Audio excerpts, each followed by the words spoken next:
Atenção, passageiros! O Porto Express faz agora uma paragem obrigatória no episódio Travar a Fundo.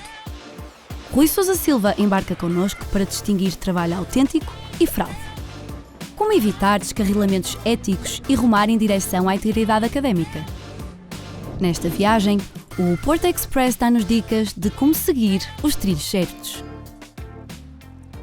Durante o nosso percurso académico temos que produzir trabalhos originais, pensar em novas ideias e construir novas opiniões, mas sempre suportadas por trabalhos prévios e autores e autoras na área em que trabalhamos. Este diálogo entre o que foi feito e aquilo que nós queremos fazer de uma forma original nem sempre é fácil. Na verdade, o que é realmente isto de escrever com originalidade? Sabemos exatamente o que precisamos de fazer para respeitar o trabalho e a propriedade intelectual de outros? Neste episódio vamos falar sobre um tema que para uns é tabu, para outros é assustador e para outros desconhecido: o plágio. E com o plágio vem a discussão em torno da originalidade, ética e responsabilidade. Para esta discussão trazemos Rui Sousa Silva, docente da Faculdade de Letras da Universidade do Porto, membro da Comissão de Ética da mesma faculdade, investigador em linguística forense, com vasta experiência na análise de autoria, detecção de plágio e cibercrime. Se já te perguntaste, mas o que é plágio? Será que isto que eu estou a escrever conta com plágio? Como é que eu uso esta ideia sem estar a plagiar? Estás no sítio certo. Vamos falar em plágio de uma forma informada, sem julgamentos e, acima de tudo, com sentido crítico. Rui, bem-vindo e muito obrigada por estar connosco. Muito obrigado pelo convite, é um prazer.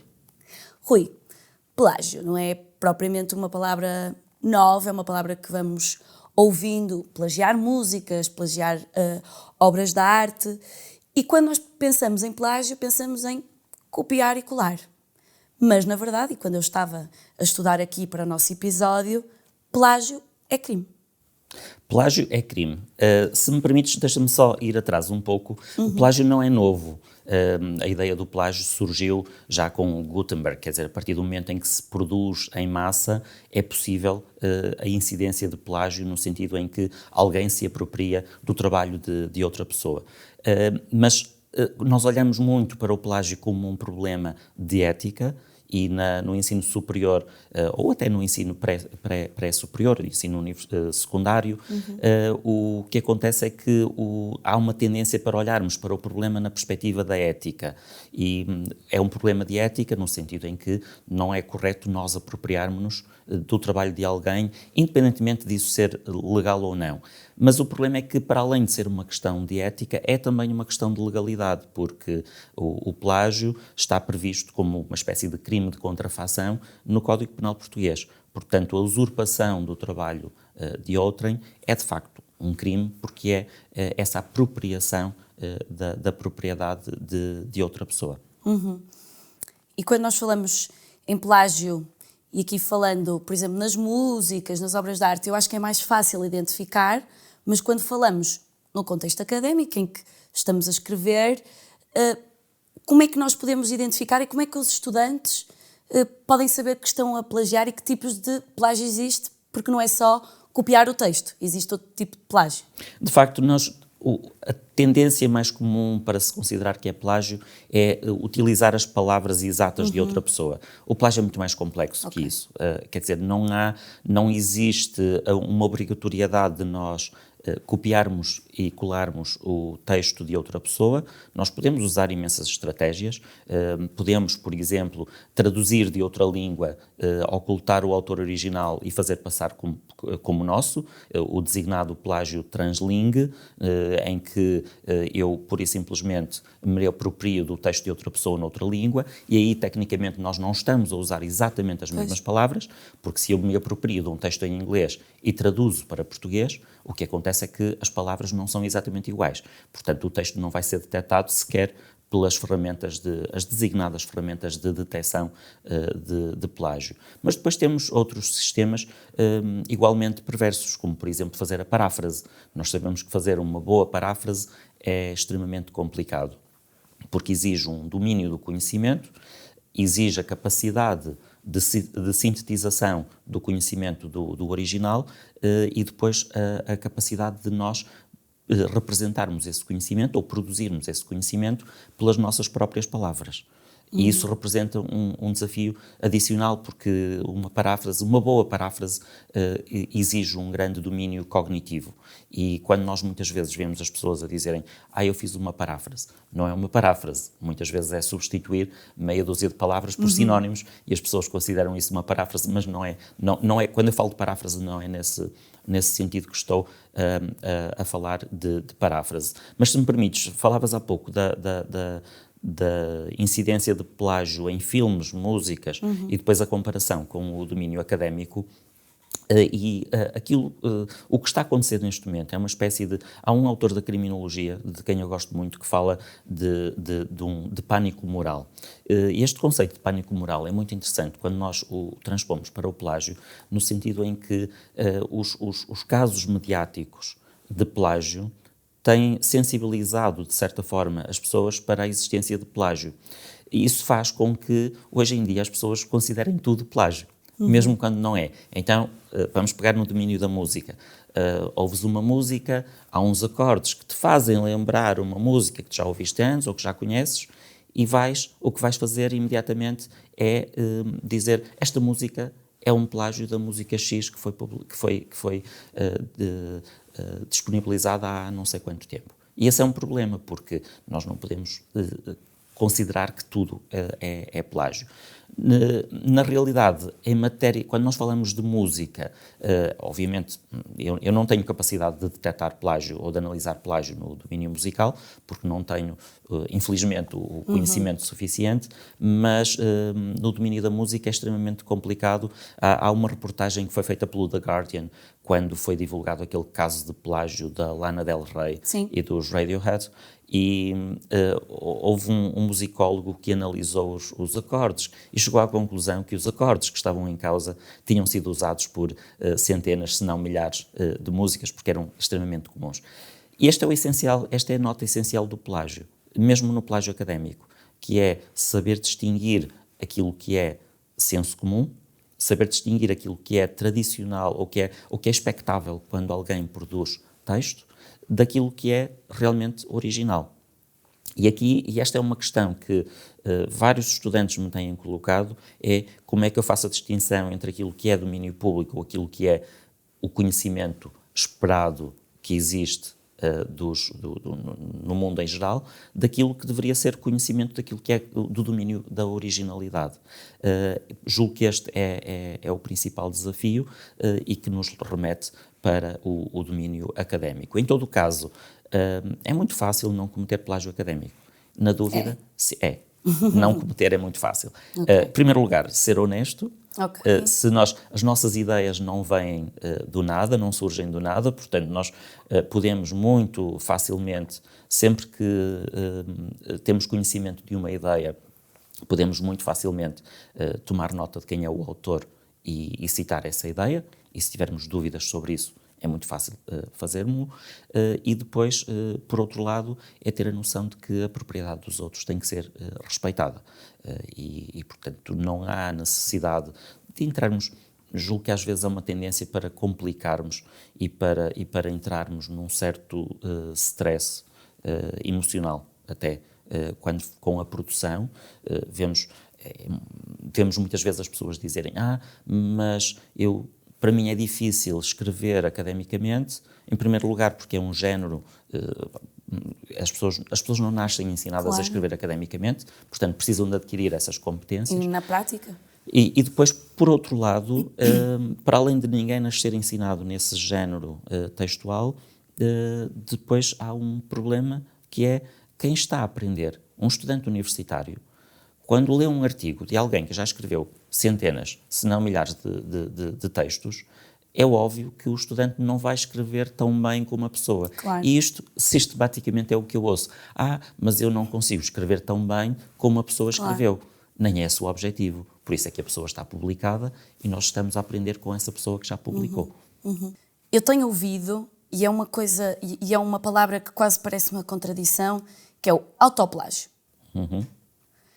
Que é quase como é que existe autoplágio, o que é o autoplágio, porque eu lembro de andar nos primeiros anos da faculdade e ouvir autoplágio e quase me ri, porque autoplágio não pode existir. Pode existir.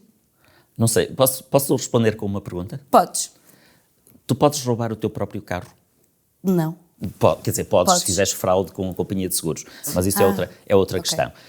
Eu concordo contigo, o autoplágio, como plágio, na minha opinião, ele não existe. E é isto que eu tenho defendido nas várias publicações que tenho feito, tenho defendido que o conceito de autoplágio é errado. Ou melhor, o termo autoplágio é errado, o conceito não. O conceito continua a ser problemático e continua a ser uma falta de integridade e de honestidade académica e científica, porque vejamos, se tu pegas num trabalho que já fizeste antes, Isso. e podemos colocar isto em contexto científico ou em contexto académico. Vamos começar pelo contexto académico. Fazes um trabalho para uma disciplina, pegas no trabalho e submetes exatamente como ele está para outra disciplina, significa que não estás, em primeiro lugar, provavelmente não estás a responder ao que é pedido pelos enunciados do trabalho. Portanto, o problema começa logo aí. Depois há um problema de ética naquilo que tem a ver utilizar um trabalho para dois fins, e não é um trabalho original. Portanto, o conceito está lá, que é usares um trabalho que é teu, ele não foi usurpado de outra pessoa, é teu, portanto tu podes usá-lo, mas estás a usar em duas situações quando se espera que produzas trabalhos originais. No domínio científico, isto é ainda mais complexo, porque imagina, eu vou dar aqui exemplo de editoras. Imagina que escreves um artigo para uma revista da Elsevier, e depois a seguir escreves para uma revista da Springer, e fazes autoplágio. Publicas o artigo numa revista da Elsevier e a seguir cometes plágio e publicas numa revista da Springer. Quando tu cometes o autoplágio, o que vai acontecer é que vais utilizar parte do teu trabalho e até parte do teu texto num segundo artigo, e o que vai acontecer é que quando tu publicas na Elsevier e quando publicas na Springer, vais ceder os direitos sobre o trabalho às editoras. Aliás, é um critério comum os autores cederem os direitos às editoras para elas fazerem a publicação. Ora, o trabalho, do ponto de vista da propriedade intelectual, é teu, mas o direito à exploração do trabalho não é teu, é das editoras. Logo, a Springer, para todos os efeitos, está a utilizar um trabalho cujo direito à exploração comercial é da Elsevier. O que é que vai acontecer? Muito provavelmente a Elsevier vai processar a Springer e a Springer depois, adivinha, contra quem é que vai agir. Claro. Portanto, o termo autoplágio para mim não faz sentido, porque nós não podemos plagiar algo que é nosso. Nós plagiamos. Aliás, a definição clássica de plágio é tomar como seu algo que, que não é, ou algo que é de outrem. Portanto, algo que é da autoria alheia, se quisermos, para enquadrarmos aqui a questão do plágio com inteligência artificial. Okay. Portanto, já vamos lá também. Apropriarmos, sim, eu suponho que sim. Apropriarmos de algo que não é nosso, que é de produção alheia, é essa a essência do plágio. Se eu estou a apropriar-me de algo que é meu, eu não estou a roubar nada a ninguém. Claro. Por isso é que eu perguntava no início se podes roubar o teu carro, porque nós não podemos roubar algo que é nosso. Claro. E o exemplo que deste entre as duas editoras volta a cair naquilo que dizias ao início, que é honestidade. Porque recordo-me que quando nós submetemos um artigo, existe frequentemente, acho que em quase todos os casos, uma caixinha para selecionarmos. Este artigo não foi publicado noutra revista, exatamente. Sim. No bom senso. Nem foi submetido. Exatamente. Aliás, pedem que não haja dupla submissão. Exatamente. Voltamos à honestidade, não é? E aqui a esta consciência do ético, não ético, do legal e não legal. Falamos também, e falaste de é fácil não plagiar, se referenciarmos, se usarmos os autores, que é isso que nós ouvimos logo, as ferramentas para colocar os autores direitinhos. Muitas vezes, durante o nosso percurso académico, temos 1001 coisas para fazer, muitos trabalhos. E o tempo é curto. O tempo é curto. Ouvimos muitas vezes já não se cria nada novo. Às vezes estamos a escrever um trabalho e encontramos um texto e lemos e dizemos é exatamente isto que eu quero dizer, está tão bem escrito eu não estou a fazer nada de mal se copiar o texto, colar, porque a ideia final é a mesma coisa. Mas é diferente se... Eu pensei o mesmo e não tinha ainda lido o texto. Exatamente. Mas é diferente se referenciarmos ou não referenciarmos. Precisamente. Aquilo que eu tipicamente digo aos meus estudantes é, se vocês encontram um trabalho e se o leram, não vão perder créditos se citarem, antes pelo contrário. Parte do trabalho académico e científico é mostrar que nós fizemos o nosso trabalho de investigação, que lemos, que digerimos e que temos a capacidade de mostrar que lemos e que investigamos o suficiente para produzirmos conhecimento. Isso faz-se provando que lemos outros autores, que estudamos o que esses autores dizem e depois vamos basear-nos naquilo que esses autores dizem para propormos novas ideias. Há uma frase, há um livro que foi publicado por uma autora que trabalha precisamente com a problemática do plágio, que usou uma metáfora muito interessante, que é baseada numa frase que é atribuída, já foi atribuída a Newton, mas ninguém sabe muito bem se ela é realmente de Newton, o que é curioso quando falamos de plágio, que a frase em inglês é "standing in the shoulders of giants". E esta metáfora, que é nós encavalitarmos nos ombros de gigantes, é isto que é a essência da escrita académica. Porquê? Porque se nós nos basearmos nos melhores autores de uma determinada área, é como... Eu sou relativamente baixo e quando vou a concertos tenho sempre um problema, que há sempre alguém mais alto que eu à minha frente. Se eu conseguir colocar-me nos ombros de um gigante, eu consigo ver muito melhor o concerto. E na academia e na ciência é isto mesmo. Se nós nos basearmos nos autores que já trabalharam numa determinada área, se tivermos a capacidade de digerir aquilo que eles disseram, nós vamos depois conseguir ver mais longe e ter ideias mais inovadoras. Enquanto que se nós nos basearmos, lemos o que um autor diz e pensamos, é mesmo isto que eu quero dizer, era isto que eu estava a pensar e, portanto, se eu penso como este autor, não há problema nenhum em roubar aquilo que o autor diz. Isto sim é problemático. E é problemático porque, em primeiro lugar, não vamos colocar-nos nos ombros do tal gigante e depois, por outro lado, vamos estar, independentemente de nós pensarmos exatamente como aquele autor ou não, o que vai acontecer é que vamos estar a usurpar algo que não é nosso. Eu tive uma experiência pessoal muito interessante quando estava a fazer o doutoramento e posso contar muito rapidamente. Eu estava a tentar compreender a complexidade do fenómeno do plágio. E o fenómeno do plágio é realmente muito, muito complexo. Acredito. Então quis fazer um esquema gráfico, eu gosto de me entender com grafismo, peguei numa folha A4 e comecei a desenhar os vários tipos de plágio, as várias implicações, as ramificações, etc. Entretanto, a folha A4 já não chegava. Peguei numa folha A3. E a folha A3 ficou cheia e também não chegava para representar tudo aquilo que eu queria. Entretanto, já com a cabeça em água, dobrei a folha e escrevi por fora Pandora's Box of Plagiarism, a caixa de Pandora do plágio. E pensei, ora bem, este exercício serviu para alguma coisa. Tenho aqui um título excelente para um artigo científico. Só que não, porque quando eu fui pesquisar no motor de busca, uma autora tinha publicado um artigo chamado A Caixa de Pandora do Plágio, tinha feito essa publicação uns 4 anos antes. E eu não conhecia o artigo. Mas a partir do momento em que eu estou a fazer um trabalho, alegar desconhecimento, aliás, isso é um princípio da lei, alegar desconhecimento não nos protege, porque faz parte do nosso trabalho no domínio académico e científico, pesquisar o que há e, a partir daí, ter a certeza que se algo já foi dito por alguém, que atribuímos a essa pessoa. Isso, como eu disse no início, só nos valoriza. Claro. E muitas vezes, e acho que é uma questão de expectativas, mesmo os próprios estudantes acham que os docentes e as docentes esperam que sejam textos inovadores, com ideias. Os docentes estão conscientes que, numa primeira fase da nossa formação, é exatamente essa articulação entre as ideias, é o ir buscar diferentes autores e, no final, fazermos uma conclusão dos vários autores.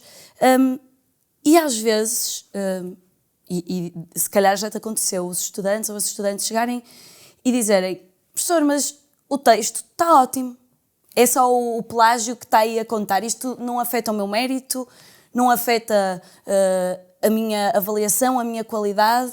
Isto afeta o mérito, quer do estudante, quer em último caso da instituição em que ele ou estuda, ou no caso dos investigadores que trabalham. É só o plágio. Eu adoro essa expressão, não é? porque é só o plágio. É só o plágio. É um problema fundamental, quer dizer, é a base, não cometer plágio, é a base do conhecimento académico e científico. Portanto, será talvez o aspecto mais grave. Eu vejo uma tendência muito grande para as pessoas se preocuparem com a forma como o texto está escrito, para se preocuparem com os erros ortográficos e gramaticais. Eu não quero dizer que seja aceitável escrever-se um trabalho académico ou científico com erros ortográficos ou gramaticais. Isso significa não saber escrever. Mas não é o problema mais grave na escrita académica e científica. Eu diria que o mais importante mesmo é esta honestidade, esta integridade perante o texto de outros autores. Portanto, um estudante ou uma estudante que esteja ciente de que está a fazer um bom trabalho tem que respeitar este princípio da integridade e do respeito pelo texto do outro. Isso sim faz um bom trabalho académico e científico. É claro que nós temos diferentes níveis, na academia nós temos diferentes níveis de exigência face àquilo que é essa integridade académica e científica. Como eu dizia, o género textual dos trabalhos académicos e científicos é um género muito rígido, exige treino, exige conhecimentos próprios e ninguém nasce ensinado. As escolas secundárias, algo que nós temos vindo a observar, é que nas escolas secundárias preza-se muito a pesquisa de informação e muito pouco os mecanismos para promover uma utilização consciente da propriedade de outros autores. E quando os estudantes chegam à universidade, sobretudo num primeiro ano de licenciatura, é expectável que não saibam escrever academicamente. E por isso é que é necessário treinarem.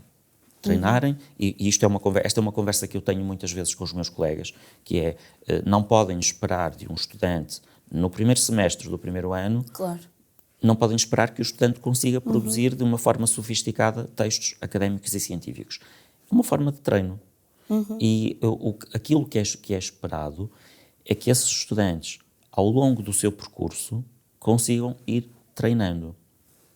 Logo, primeiro ano, primeiro semestre de uma licenciatura, eu não vou dizer que se pode normalizar o plágio, mas é mais aceitável que um estudante esteja em formação. Depois, num mestrado, ou nos anos finais da licenciatura, já é menos aceitável. No mestrado é totalmente inaceitável, num doutoramento muito mais, porque espera-se que alguém que entra no mestrado já saiba o que é a integridade académica e científica, e alguém que entra no doutoramento muito mais, porque uma pessoa que faz um doutoramento vai entrar no mundo da ciência. E aí é totalmente inaceitável alegar que não se conhece as práticas de citação e de referenciação. Rui, falaste aqui em 3 coisas que eu acho que vou conseguir unir, que é, falaste há bocadinho de que a falta de conhecimento não é suporte para nos ilibar da situação. Falaste desta questão de que no ensino secundário não existe talvez esta preparação e esta insistência naquilo que é, há a pesquisa, mas depois não há esta referenciação que torna o trabalho realmente ético. E depois falaste aqui dos professores estarem conscientes da prática.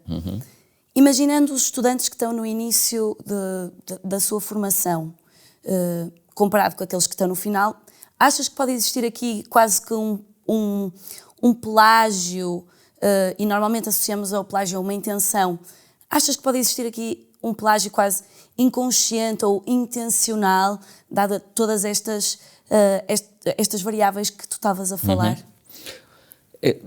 Tendo em conta essas variáveis, aquilo que eu tenho defendido, e aliás qualquer pessoa que leia um dos meus trabalhos sobre plágio vai ver que a minha definição de plágio, que é polémica, e é polémica porque só considera que é plágio se for intencional. E muita gente não concorda, diz não interessa se há intenção ou não, até porque, aliás, um dos pais da linguística forense, eu tive uma grande discussão com ele, grande discussão científica e académica, com ele sobre esta questão, porque ele diz, para nós, enquanto linguistas, não interessa se há intenção ou não, o que interessa é se o texto reflete ou não a propriedade de um outro original. Para mim isso importa, e importa desde logo porque eu trabalho como linguista forense. E se eu vou fazer uma perícia para um tribunal sobre plágio, como já aconteceu, é bom que eu consiga fornecer uma perícia fundamentada do ponto de vista linguístico que ajude o tribunal a decidir se houve intenção, e aqui podemos dizer a intenção psicológica dessa pessoa para plagiar. A intenção a que eu me refiro na minha definição não é a intenção psicológica. Eu não sou psicólogo e não tenho conhecimentos suficientes para entrar pelo mundo da psicologia. A intenção a que eu me refiro é a intenção comunicativa. E isso os linguistas já fazem.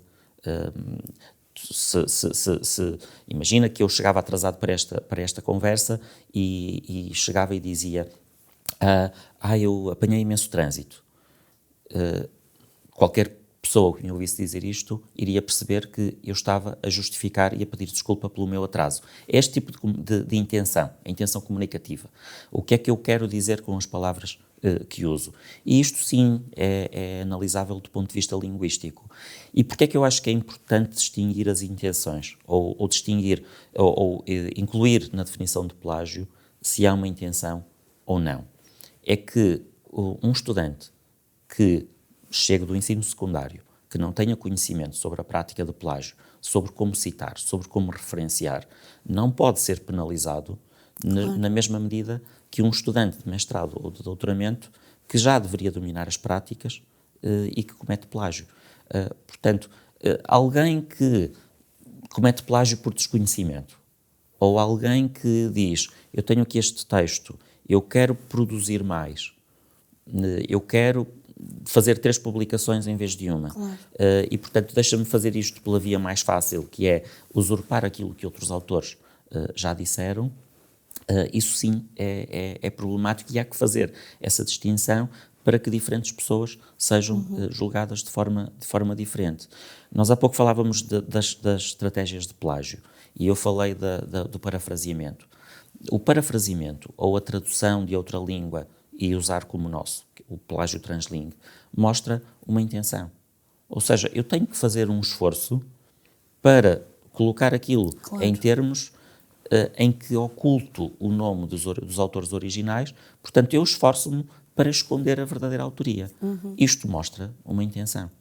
E esta intenção tem que ser considerada neste julgamento de plágio. Eu, se calhar, vou-me arriscar aqui a quase catalogar aquilo que estavas a dizer, mas eu acho que não é desculpabilizar, mas é contextualizar a prática, não é? Compreender de onde é que ela vem e também isso influencia de precisamos de mais informação, precisamos de mais formação. De mais formação, sim. Esse é no mundo anglo-saxónico existe muito uma tendência, em algumas situações as intenções são boas, noutras não funcionam do ponto de vista prático. Se vais para uma universidade inglesa, pedem-te quando tu entras num curso para assinar imensos documentos. E assinas códigos de éticas, assinas códigos de conduta, assinas códigos de prática na universidade, assinas regulamentos, etc, etc, etc. Não parece que isto seja a prática correta. E não é a prática correta porquê? Porque quem entra na universidade está tão contente por entrar na universidade que assina tudo o que lhe põem à frente. Claro. Se puserem à frente uma declaração a dizer eu matei alguém, provavelmente vão assinar porque nem vão ler. Muito mais tendo em conta a densidade da informação que recebem. O que me parece correto é identificar os problemas, isto as universidades inglesas e americanas também têm, é identificar os problemas de escrita e depois fazer um acompanhamento e dar formação sobre a escrita académica e científica. Eu conheço várias pessoas, eu quando dou aulas no primeiro semestre, turmas da licenciatura, do primeiro ano de licenciatura, costumo fazer isto com os estudantes. E sei que há muitos colegas na Universidade do Porto que também o fazem, que é dizerem, olhem, isto funciona desta forma, é assim que nós fazemos. Estão aqui algumas indicações básicas. É claro que não se espera que numa semana ou duas os estudantes passem de repente a saber respeitar todas as práticas académicas e científicas, mas a informação está lá e pelo menos conhecem os princípios. E depois a partir daí vão aperfeiçoando com a prática, vão aperfeiçoando a técnica. E esta identificação de problemas e a preparação através da formação parecem-me essenciais, porque, como eu dizia, ninguém nasce ensinado na escrita académica e científica. São competências, não se assustem, que se vão aprendendo. É possível, primeiro, não nascemos logo originais a falar sobre um tema, a questão ética podemos debatê-la para o resto da nossa vida, é uma coisa que vamos adquirindo, por isso é possível praticar e é possível treinar e adquirir essas competências. A aquisição de competências como competências noutras áreas, quer dizer, ninguém nasce a saber matemática. Claro. São competências que se adquirem, as competências profissionais é a mesma coisa. Portanto, são competências que se adquirem e, como são competências que se adquirem, elas vão-se aperfeiçoando com a prática. O que é preciso é que tenhamos a possibilidade de praticar e que tenhamos feedback sobre a prática, porque se nós praticarmos e ninguém ler e ninguém comentar, também não vai adiantar nada, porque não vamos ter sugestões de melhoria. Pois claro. Não, e não vamos ter o processo de aprendizagem a ser implementado. Rui, provavelmente existem vários estudos e tu saberás muito melhor que eu, que é o que é que leva uma pessoa, neste caso um estudante, a plagiar? Eu acredito que existam inúmeros motivos, mas o que é que leva uma pessoa a plagiar, quer desta forma mais consciente de eu estou efetivamente a plagiar, quer aquela forma que falávamos não intencional? Existem duas motivações principais. Depois poderemos ir para outras mais sofisticadas, mas as duas motivações principais no domínio académico são a falta de tempo e a preguiça. Estão identificadas. A falta de tempo no sentido em que o tempo é escasso para todos nós. Claro. E quando nós estamos sob pressão para produzir e estamos sob pressão para fazer não sei quantos trabalhos que têm que ser entregues, nós estamos agora, quando nós chegamos a um final de semestre, ou um final de ano académico, quando os prazos começam a apertar, e nós sabemos que os segundos semestres são particularmente complicados, normalmente. Porquê? Porque eles começam e depois temos uma pausa no Carnaval, depois temos uma pausa na Páscoa, depois temos a queima das fitas, temos uns feriados pelo meio, normalmente, 25 de Abril, 1º de Maio, e de repente terminou o semestre. Tudo nos rouba tempo. Tudo nos rouba tempo. E o segundo semestre, particularmente, é extremamente curto. O que significa que o semestre começa, parece que o final do semestre ainda está longe e de repente o semestre acabou e nós temos 3, 4, 5 trabalhos para escrever. E aqui há que ser também autocrítico do ponto de vista, e eu aqui quero falar enquanto docente, às vezes há alguma inconsciência sobre o volume de trabalho que se atribui. Ou seja, nós não podemos todos pedir aos nossos estudantes que escrevam 5 ou 6 artigos científicos em final de semestre. Claro. E nenhum de nós, quer dizer, mesmo no mundo científico, nenhum de nós escreve 5 ou 6 artigos científicos individualmente por ano. Claro. Portanto, não podemos pedir a um estudante que o faça por semestre. Ao fazer isto, às vezes, eu já partilhei esta ideia com alguns colegas, às vezes parece que temos a ideia de que os estudantes só têm a nossa disciplina para fazer. E não têm mais disciplinas. Por parte dos estudantes, isto não pode funcionar como desculpa também. Aquilo que os estudantes devem fazer é falar com os docentes, falar com os diretores de curso e dizer, olha, há aqui algo que não está bem, porque nós estamos com uma sobrecarga extraordinária. É claro que é preciso compreender que para cada unidade curricular existe um peso que está previsto, existe uma carga de trabalho em matéria de horas que está prevista, e portanto também não podemos pensar que estudar é ir às aulas e não ter trabalho independente para além das horas de contacto. E isto julgo que é algo que os estudantes e as estudantes têm que compreender. O que não pode acontecer é nós chegarmos a um final de ciclo e dizermos agora tenho tantos trabalhos para fazer, não vou ter tempo de cumprir os prazos, portanto vou plagiar.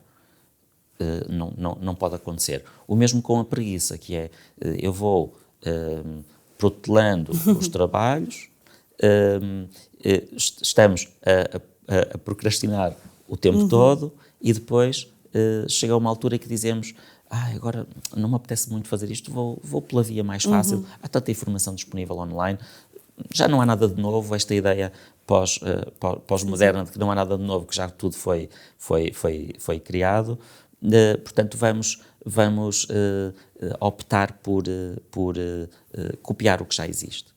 O caminho mais fácil. Não é? Este é o caminho mais fácil, é o caminho da preguiça, que também não funciona. Mas depois há como eu dizia, estas serão talvez as duas principais motivações, mas depois há uma terceira, bastante mais complicada, que é a motivação para usurpar realmente aquilo que é de outra pessoa. Isto está tão bom que eu vou-me aproveitar disto para tentar fazer mais uma publicação. E esta é bem mais complicada do ponto de vista ético e até do ponto de vista legal. Claro. Lá está este caminho mais fácil e às vezes eu lembro-me de ouvir que é esta tese de mestrado que foi feita, não sei que ninguém vai ver isto, por isso eu vou aproveitar e aqui se calhar vamos para o campo mais pessoal, mas às vezes é preferível fazer um trabalho de forma mais honesta e não tão denso, porque no final sabemos que é uma coisa honesta do que ir por esta via, ou esta coisa de esta ideia é muito boa, mas se calhar não cair e tentar pensar noutras ideias boas, porque há sempre coisas novas para fazer.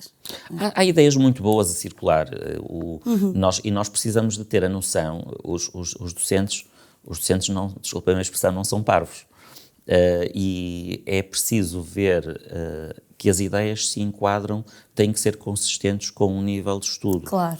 Nós não podemos esperar que um estudante no primeiro ano tenha uma ideia que é digna de um cientista que está a investigar a área há 20 anos. Claro. E às vezes os estudantes esquecem-se disto.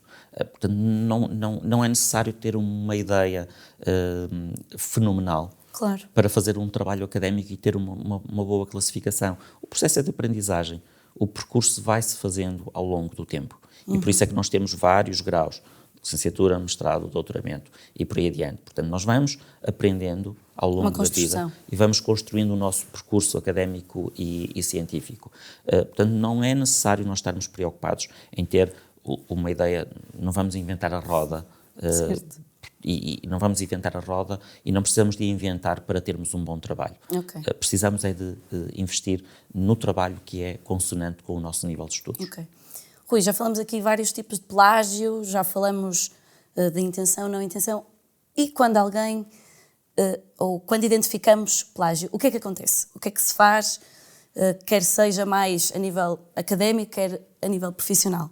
Aquilo que se deve fazer normalmente é denunciar a situação. Vejamos, qualquer prática de plágio, nós temos tendência para achar que o plágio só é um problema para o professor que está a ser enganado. Okay. Não é. O plágio é um problema. Há uma autora da linguística forense, chamada Maite Turel, que colocou a questão do plágio de uma forma muito, muito interessante. Ela disse, o plágio é um problema forense, no sentido em que ele é do interesse do fórum, e aqui do fórum no sentido grego, de sociedade, de comunidade. Vejamos, quando um estudante está a plagiar um trabalho, não está só a defraudar as expectativas do professor ou da professora. Está a enganar os colegas, para além do professor, está a enganar os colegas, está a enganar a faculdade, está a enganar a universidade e está a enganar a sociedade. Não é um problema de sumenos importância. E aqui nós temos aquilo que tem a ver com a credibilidade em primeira instância dos docentes, caso não sejam capazes de detectar que houve plágio, mas também estamos a pôr em causa a credibilidade da própria instituição. E quando falo de instituição, falo de faculdade ou falo da própria universidade. Porque, vejamos, a ideia de que nós produzimos algo e que ninguém vai ler é uma ideia é uma falácia. Claro. Os nossos trabalhos são públicos. Quase tudo o que nós escrevemos é público hoje em dia. Alguém que escreve uma tese, um relatório de estágio, uma tese de mestrado ou uma tese de doutoramento, vai ter esse trabalho publicado num repositório. E acreditem ou não, esses trabalhos poderão passar hoje, mas vocês não adivinham o futuro. E quando, no futuro, nós queremos, imaginemos, estamos a ter um papel importante na sociedade. Isto aconteceu, por exemplo, com muitos políticos.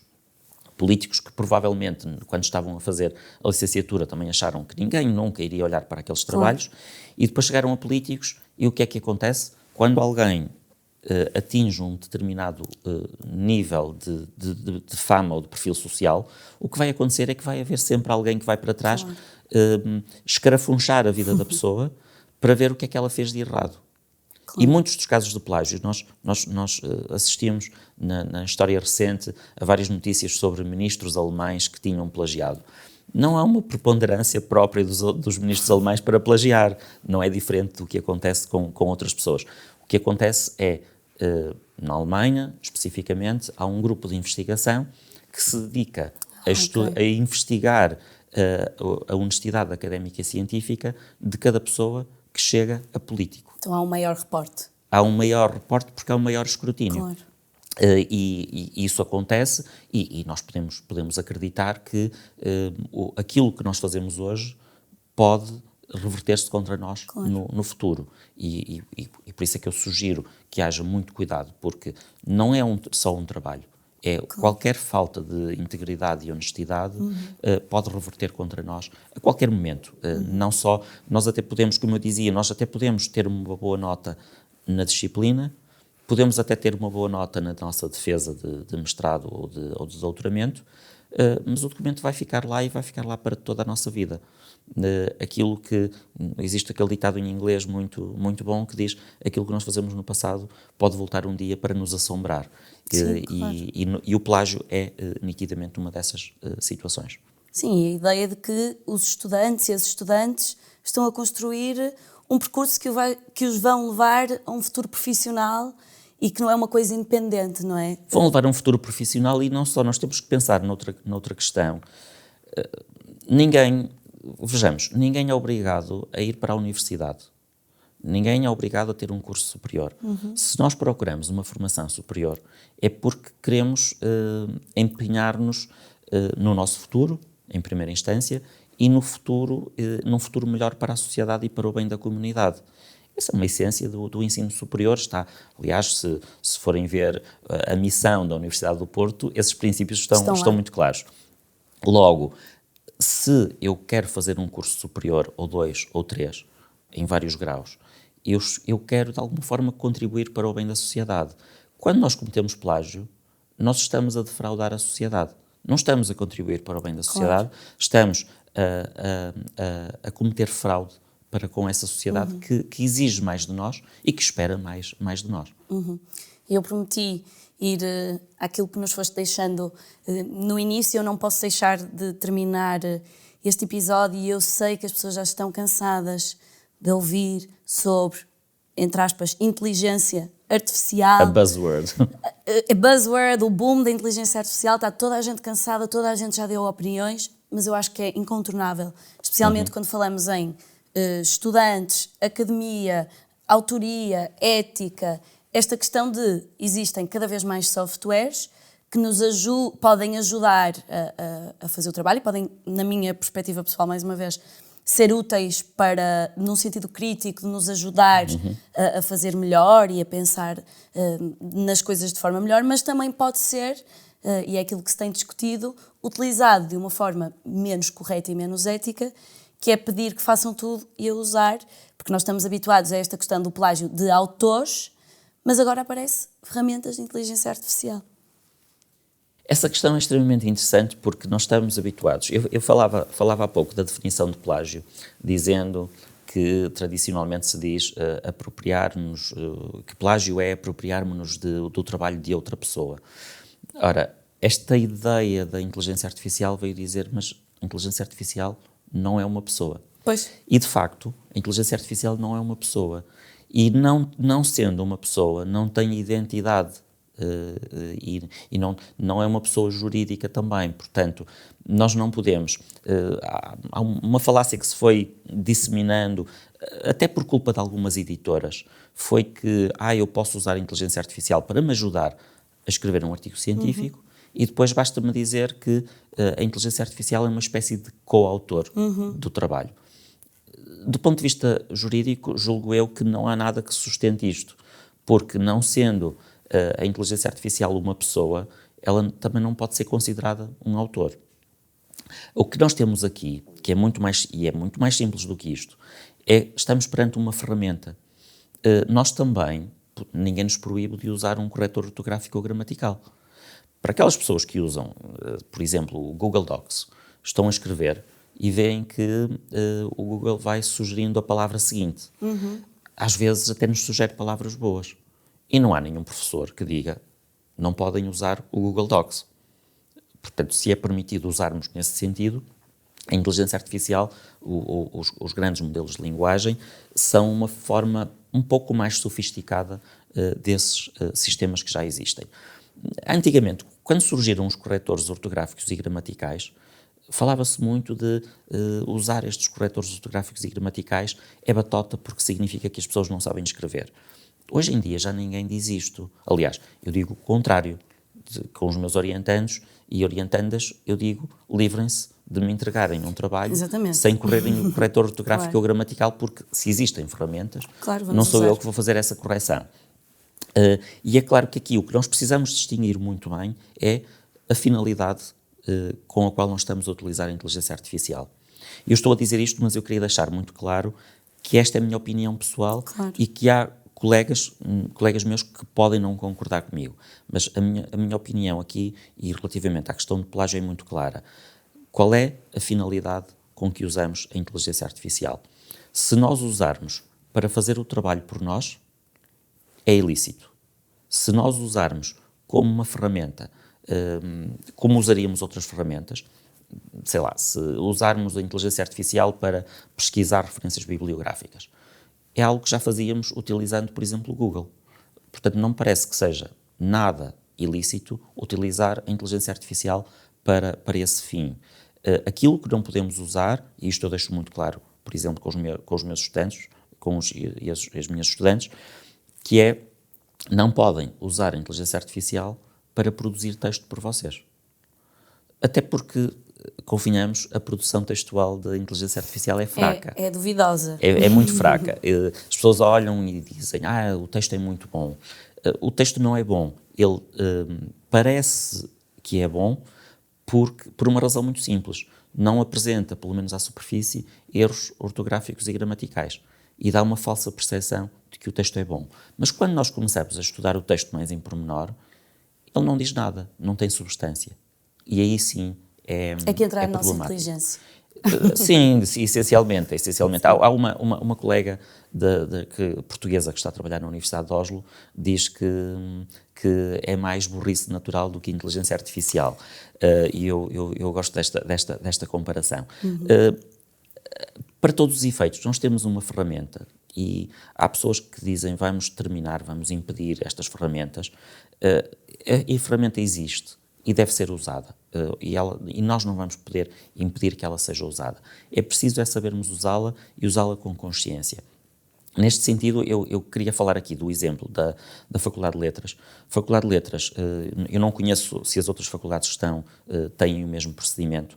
A Faculdade de Letras, no template das teses de mestrado e de doutoramento, atualizou a declaração de honra para dizer em que o mestrando ou o doutorando, ou a mestranda e a doutoranda, quando estão a assinar a declaração de honra, são obrigados a selecionar se sim usaram inteligência artificial ou não usaram inteligência artificial.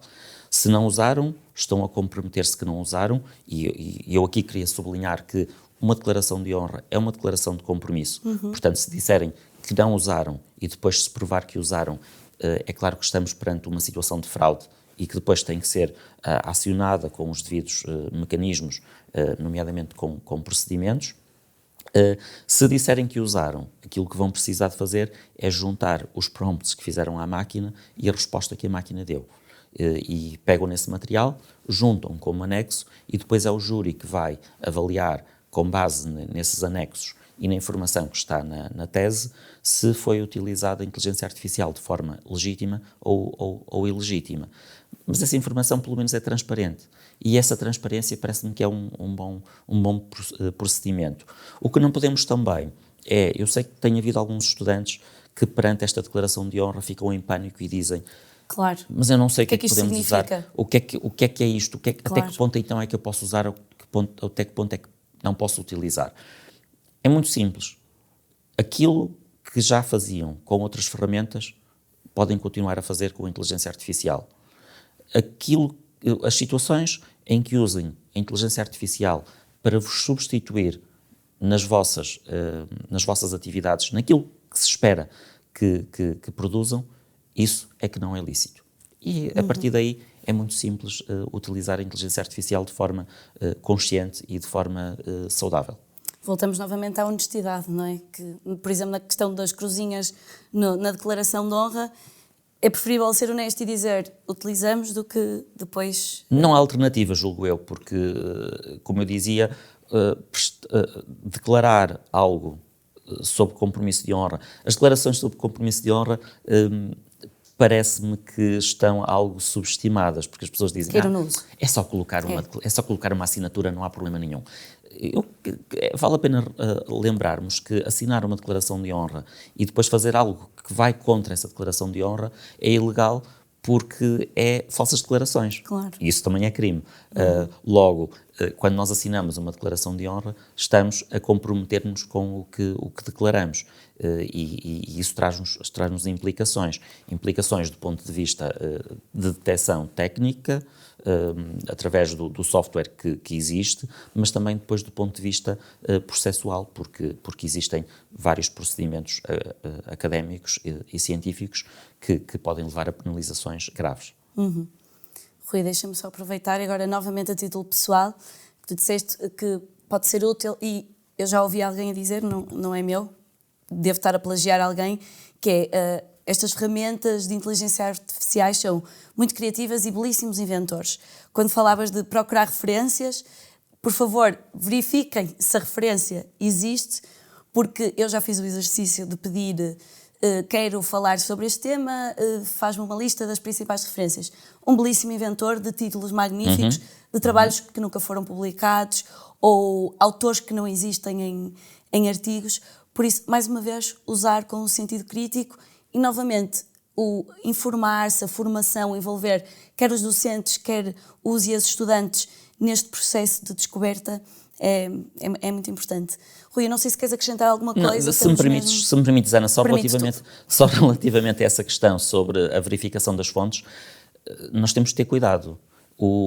Há imensos exemplos, e nós normalmente quando falamos desses problemas das alucinações, a nossa referência costuma ser o ChatGPT, mas nós temos uma panóplia de ferramentas e elas têm comportamentos ligeiramente diferentes. Há umas que são melhores a dar fontes do que outras. Mas elas inventam fontes, sim. Uma vez eu pedi para escrever um resumo, como forma de testar, um resumo citando um trabalho meu e um trabalho de outro linguista forense. E inventou um título fantástico para um trabalho que eu nunca escrevi. O que é que isto nos mostra? Que é importante nós sabermos o que é que existe. E tocas aí num ponto essencial, que é, nós podemos usar a inteligência artificial, mas para o fazermos bem, temos que dominar a informação que a inteligência artificial nos dá. Porque é a única forma, só controlando a informação que nos é dada, claro, é que nós podemos saber se estamos realmente a fazer um bom trabalho ou não. Caso contrário, estamos a alinhar com as alucinações da inteligência artificial e a incorrer noutro tipo de problemas, claro, igualmente graves. Sim, porque é muito... quase é difícil não cair de utilizar aquela frase bonita e aquele conceito, e se nós não tivermos efetivamente no tema, às vezes passa-nos de que aquilo nem sequer existe, e quando um docente vai corrigir o trabalho, percebe logo que aquilo não existe. Que não existe, claro, porque é mais ou menos claro para nós identificar. Rui, muito obrigada por esta conversa. Eu Foi um prazer. Aqui muito mais tempo, tenho a certeza que do outro lado também ficaria um tema muito interessante e obrigado pelo teu trabalho neste tema. Se pessoas do outro lado tiverem também curiosidade, podem sempre contactar o Rui, que é uma pessoa disponível e que trabalha na Universidade do Porto, e é aqui um grande braço nesta discussão do que é o plágio, ética, responsabilidade. Muito obrigada, Rui, por este contributo. Muito obrigado. A ti que estás desse lado, esperamos que este episódio te tenha ajudado a perceber que a originalidade é um processo, é uma aprendizagem, faz parte errar, mas o mais importante é aprender efetivamente com esse erro, e é muito importante informarmos-nos sobre aquilo que estamos a fazer. Lembra-te que reconhecer as fontes é muito importante, mas o teu pensamento também conta. Estamos aqui para te ajudar a crescer com ética, com responsabilidade e com autonomia. Até à próxima.